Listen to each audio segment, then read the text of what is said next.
Handicapper Steve here, handicapping the racing from Finger Lakes Racetrack here on Tuesday. It is May the 31st, 2016. We're going to look at the pick three, starting with race number three. Before I get on to that, remember to please follow me on Twitter at HorseRacingKid5 for more selections. Today's third race from the Finger Lakes. Like I said, I'm going to look at the pick three, races 3, 4, and 5. That pick three, 3, 4, and 5. So let's get on to it. Today's third race from the Finger Lakes is a starter optional claimer per $17,400. It's for New York bred here. Phillies Mayors, Drills, and Upwards never started for a claim price of in 2015 or 2016, or a claiming price of $20,000. We have a field of 6 horses traveling this distance of ground of, guess what? 5.5 furlongs. It's a very nice race here. And this race is a little bit weird,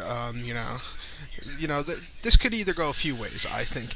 The logical horse here is Midnight Champagne, who I'm a really big fan of, but there are still a few horses in this race that I just kept going back to, because it's just a weird race. I'm going to give you a superfecta wager and the horses I would put into this pick pick three also, but I would go with number 2, Midnight Champagne, definitely on the ticket. Going to put this horse into a superfecta. Going to go 2, 6, 4, 1. I'm going to use the 2 in the pick three. I'll use the 6 horse Bayhan Beach in the pick 4. I'll use those two basically in this race because number 2, Midnight Champagne, 5-2 with Davila in the saddle. Last time out, we're at the Finger Lakes, 5/8 of a mile, May the 7th, an allowance race for 19,000. Source won by 9 lengths that day, just going away. A very nice victory on the lead all throughout. Start before that was the Aqueduct on the mud, 6 furlongs on the 2nd of April in a 50,000 stakes race. Source finished 4th by 27 and 2 quarter lengths that day. He just was not there that day. He just didn't have the best of runs. And then allowance race on the inner track, 57,000 non-wars of won by 3.5 lengths, again on the lead all throughout. That race at Aqueduct was very tough, that one where he finished 4th, but he was facing a lot tougher down in New York last few. He's a very good horse. His last start was amazing. I'm going to use this horse today. So to recap my bets for race number 3 from the Finger Lakes, I'm going to go with the 2 horse Midnight Champagne.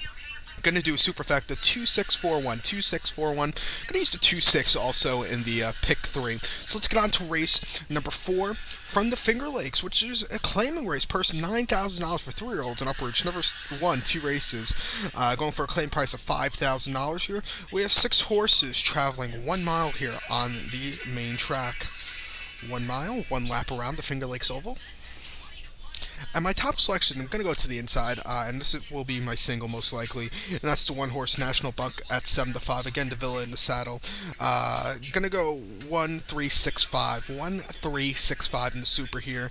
But just looking over the other horses, maybe another upsetter. If I didn't single, maybe it's going to be a 50-cent play, I think. Maybe if I don't want to single, maybe find a bit of a price other than 7-5 here. The 3 horse at 3-1, Sweet Jiminy Cricket. He's another horse that could maybe. He's just a very weird horse. He's 18 for 1 lifetime, but he's just I kept going back to him, so he could be another horse that maybe could be on the ticket. But number 1, National Buck, 7-5. Last time out, around the Finger Lakes, 1 mile, May the 10th, and a claiming 5,000. So horse finished second by 1 3/4 lengths that day. Was second and first through the race, and then went to second. Couldn't catch the winner, Torchy. This horse was, was a little bit over even money that day, but he just didn't have the best run. Then at Aqueduct, 1 mile on February the 4th, and claiming 14,000 onwards 2 lifetime. Finished 9th by 11 3/4 lengths at 79-1. He just did not have the best of runs. Those are very tough races. Tough for the Finger Lakes horses to go down towards New York City to Aqueduct during the winter. Those races are, just way better than the races of this horse we'll see at the Finger Lakes. The horse was running here at the Finger Lakes last season. Last win came in July 14th, claim race for 7,500. This horse won by head, but it got actually placed second through disqualification due to some interference that day because of drifting. But, this is the only horse that's really done decent going a mile, going 2 turns. The other horses just seem to have some weirdness about them going 2 turns in their past few starts. But, I think this horse is maybe, like I said, it could be either my single or I might go too deep in this race. Just want to keep the ticket. I don't want to go really that expensive because this is not going to pay that much because it's a little bit of a cheap. It's going to be a little chalky of a sequence. That's why I want to keep it a little cheap. But this is something. Maybe 1-3 I would go in this race. I said I would single, but I'm going to go 1-3 instead. So to recap my bets for race number 4 from the Finger Lakes, going to go with the one horse National Bunk as a top selection. Going to go 1-3-6-5 for the Super, and like I said, I'll go 1-3 in the pick 3 also. So now let's get on to race number 5 from the Finger Lakes, the final leg of this pick 3 sequence. It's a claim race, purse $14,100 for fillies, mares, 3-year-olds and upwards, which have never won 2 races. We have a field of 8 horses traveling 6 furlongs over the main track here at the Finger Lakes, as they only have one course, and that is their main dirt oval. 6 furlongs ahead of them, and my top selection here is going to go to the 8 horse. Number 8, Voided Contract at 7-2. Gonna put this horse into a superfecta. Gonna go 8-4-7-1. 8-4-7-1. In the super, and the pick 3, I would go 4-8. For sure this race, so I'd go too deep in this race. The 7-1, who I also have on my ticket, will have to do a hell of a lot, I think, to win. But for the respective positions in my superfecta, I think that he gets 3rd or 4th. But I think it's 2-horse race between the 4 and the 8. But I found my way to the 8 horse, Avoided Contract, 7-2. Rapoli Stables, who owns this one, who's actually my neighbor. His family lives across the street from me. It's pretty weird that he sends a horse up to the Finger Lakes. So you have to take good advantage of this horse here for Jeremiah Engelhart, who's just incredible with the horse. He's running at a 32% so far at the meet here at the Finger Lakes with Jaime Rodriguez, 7-2. Last time out, went at Aqueduct 6 furlongs on April 22nd, claiming 20,000. This horse finished 5th by 7 lengths that day, and he gets a very tough field of horses. He just had nothing laid in the race. Then at 6 furlongs on March the 6th on the inner track at Aqueduct and made in 2,500. This horse won by 2 3/4 lengths, was on the lead all throughout, part of an entry, and just went clear. Was 45 cents to the dollar that day, and then 25,000 claimer at Aqueduct 6 furlongs on February the 18th. Finished 3rd by half length. Led early, but got just did not do well. Got taken over by the winner Crystal Pier, who was a winner of her next start out. Solvello, who was a next winner of her next start out, and Voided Contract was a winner of her next start out. That day, this horse was just a little over 2-1.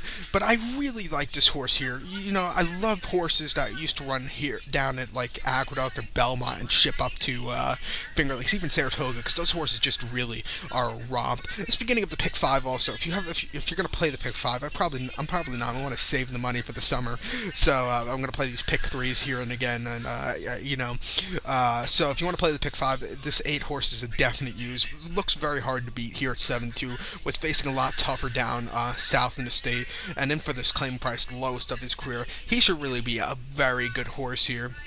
Voided Contract. So to recap my bets for race number 5 from the Finger Lakes, I'm going to go with the 8 horse Voided Contract as top selection. This is also going to be my best bet of the day. So when I say best bet of the day, I usually put $5 to win on it. Cause, when I say that, because only $5 because I'm a poor college student. What can you say? I have to pay my tuition with my own money, with the help of a trust fund from my grandparents. May they rest in peace. But with all those winning tickets my grandfather had at Belmont. He left me some money from my college. But gonna go 8-4-7-1 in the superfecta this race. 8-4 in the pick 3 final leg. So this is my pick 3 ticket. 2-6 with the 1-3 for 8-4. It should cost you $6 maybe, something like that. $3, $6 if you want to play for 50 cents. But I'm gonna go first leg, race 3, 2-6. Race 4, 1-3, and race 5, 8-4. So good luck to all, and follow me on Twitter at HorseRacingKid5. Good luck, everybody.